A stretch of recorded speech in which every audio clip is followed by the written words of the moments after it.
alhamdulillah kita sebagai kader partai Golkar, kalau partai memerintahkan kita siap. Apalagi kita sudah lama di partai Golkar ini.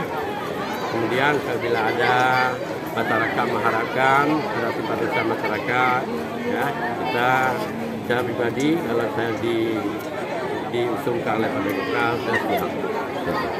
Ya, mungkin sampai saat ini sudah sejauh mana perkembangan daripada usulan itu?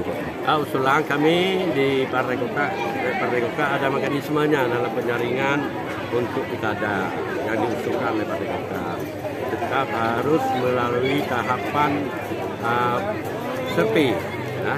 Nanti survei kalau internal Partai Golkar berapa jumlah nilai surveinya, kalau eksternal bagaimana, mungkin itu ada kebijakan daripada DPP Partai Golkar.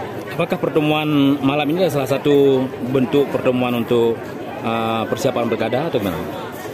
Tidak, karena kita pertemuan yang kita undang pada hari ini adalah kader dan tim sukses Partai Golkar yang telah bekerja keras, yang telah memberikan dedikasinya untuk memenangkan Partai Golkar dalam pileg kemarin.